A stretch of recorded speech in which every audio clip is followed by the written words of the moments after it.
রাজ্য সম্পাদক জিতেন্দ্র চৌধুরী মশাইকে আমরা জিবা ত্রিপুরার ভোটযুদ্ধ যে পর্ব অনুষ্ঠান তা এই অনুষ্ঠানে আজকে ওনার সাথে কিছু কথা শেয়ার করব আসন্ন লোকসভা নির্বাচন নিয়ে। প্রথমে প্রশ্ন ওনার কাছে থাকবে, এইবার নির্বাচনে স্যার কি ইস্যু নিয়ে আপনারা এই ভোটযুদ্ধে নামলেন?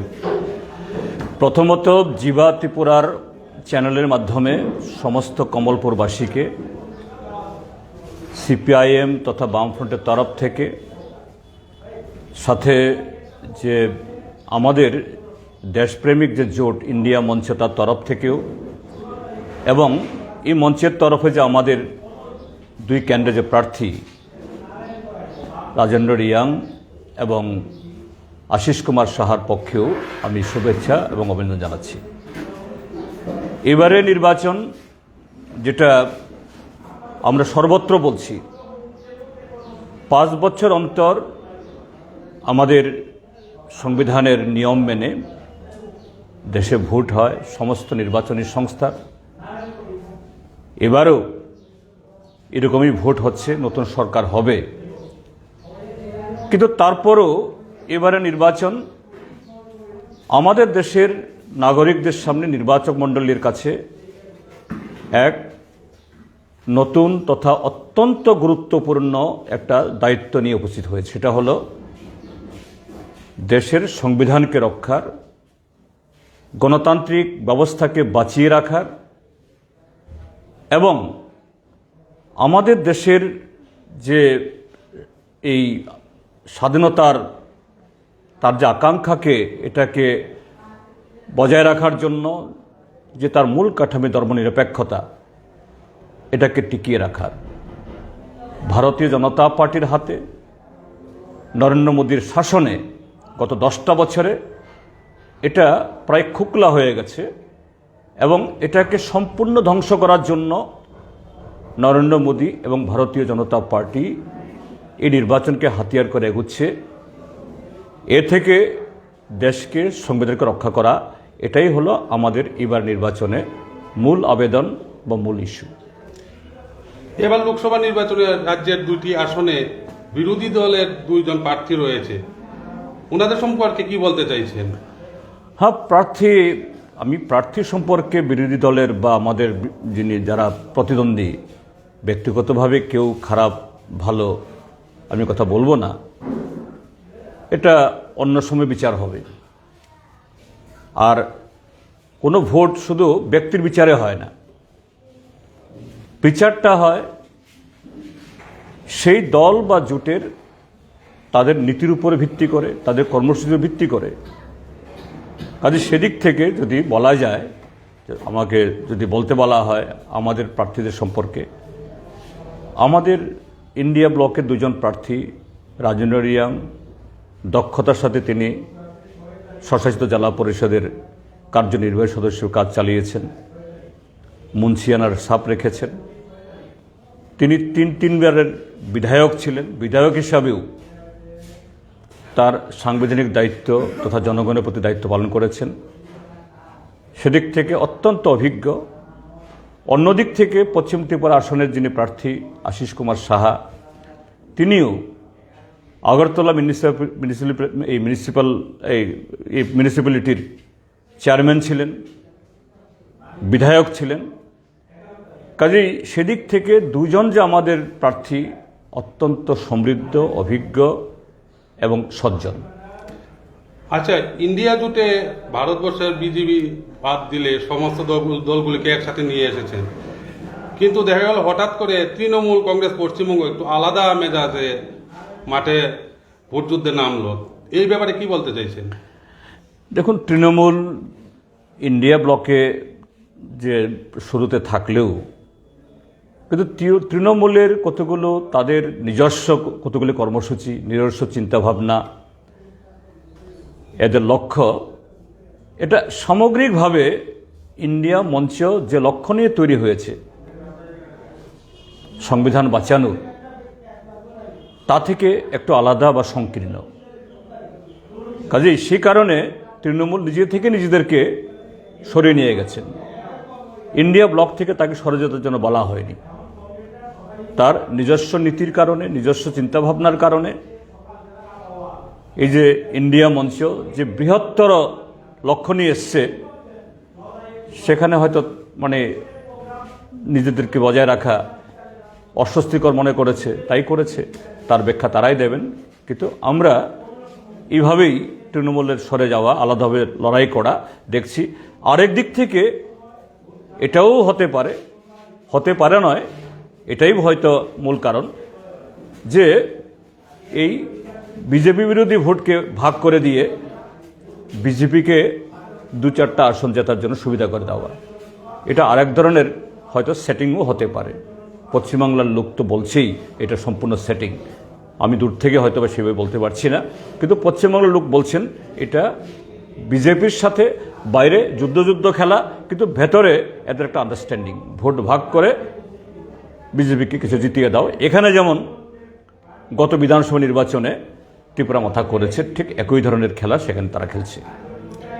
আর একটা ব্যাপার জানতে চাইব, বিজেপি জোট যেভাবে কেন্দ্রীয় নির্বাচনে সর্বশেষ লড়াই শেষ জয়ের পরে মোদিজিকে প্রধানমন্ত্রী চিহ্নিত করছে, আপনারা কাকে চিহ্নিত করতে চাইছেন? দেখুন, যে 2004 ইংরেজিতে এরকমভাবেই বিজেপিকে হারানোর জন্য তখনও অটল বিহারী বাজপেয়ীর নেতৃত্বে ইন্ডিয়া শাইনিং এই প্রচার নিয়ে তারা সাংঘাতিক নেমেছিল, যেন অটল বিহারী বাজপেয়ী তিনি প্রধানমন্ত্রীর কুর্সি পেয়েই গেছেন। দিন তারিখও ঠিক করে ফেলছিলেন শপথ গ্রহণের। আমরা বামপন্থীরা তখন মূল ভূমিকা নিয়েছি যে না, যে আগে বিজেপিকে পরাস্ত করার জন্য সমস্ত ধর্মনিরপেক্ষ শক্তিকে ঐক্যবদ্ধ করো, বিজেপি পরাস্ত করার পর নতুন সরকার যে তৈরি হবে বহুদলীয়, এটার জন্য কে নেতৃত্ব দেবেন তার সে ব্যক্তির অভাব হবে না।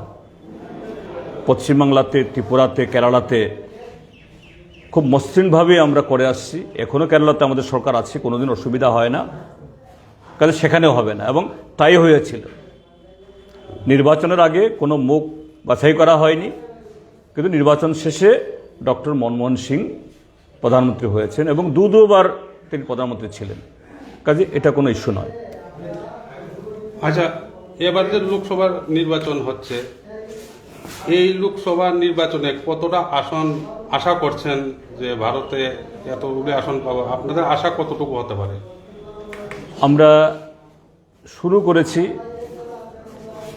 একটু মাত্র 6 মাস আগে, এবং প্রতিদিন, হ্যাঁ, মাঝখানে একটা হুচট লেগেছিল, ওই বিহারের মুখ্যমন্ত্রী নীতিশ কুমার তিনি এসে আবার চলে গেছেন। সেই পর্ব বাদে গত জুলাই 2022 থেকে এই উদ্যোগ শুরু হয়েছে।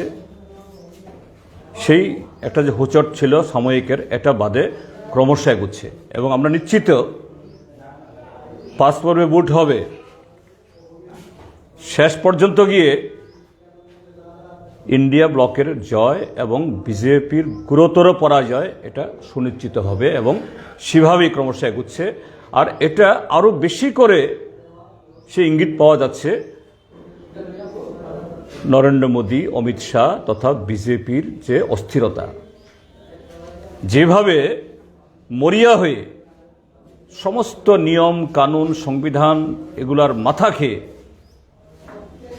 কংগ্রেসের সমস্ত অ্যাকাউন্ট সিল করে দিচ্ছে, যে সিপিআইএম এই নির্বাচনী বন্ড থেকে একটা নয়া পয়সা গ্রহণ করেনি, তার কাছেও 15-16 কোটি টাকার ট্যাক্সের নোটিশ পাঠাচ্ছে কোনো বৃত্তি ছাড়া। এবং শুধু তা নয়, যেভাবে বিরোধী জোটের অর্থাৎ ইন্ডিয়া জোটের জনপ্রিয় সমস্ত মুখগুলো, অরবিন্দ কেজরিওয়াল, তারপর ওই ঝাড়খণ্ডের মুখ্যমন্ত্রী হেমন্ত সোরেন, তাদেরকে জেলে ঢুকানো হলো, আরও বহু নেতার বিরুদ্ধে ইডি সিবিআই এর নোটিশ পাঠানো হচ্ছে। এই যদি ঘটনা হয়, বিজেপির তো একজনও লোক বাইরে থাকবে না, এই যে ইলেকটোরাল বন্ড, আজকে ইডি সিবিআই যে সমস্ত অভিযোগে এই কেজরিওয়ালকে ঢুকালো, এগুলো তো প্রমাণিত নয়, প্রমাণসিদ্ধ নয়, কিন্তু ইলেকটোরাল বন্ডে প্রায় 8,000 কোটি টাকা বিজেপি তার তহবিলে ঢুকিয়েছে। এবং কিভাবে ঢুকিয়েছে, নির্বাচন কমিশন ওয়েবসাইটে যে তথ্য দিয়েছে যে বিভিন্ন কোম্পানিগুলোকে তার উপরে সন্ত্রাস তৈরি করে। আমাদের ত্রিপুরাজ্যে যেমন মণ্ডলের নেতারা, বিভিন্ন কন্ট্রাক্টর, তারপর ওই রেশনের ডিলার, অফিসার, চা বাগানের মালিক, এদের কাছে গিয়ে বলে টাকা দাও নতুবা কারবার বন্ধ করে দেব।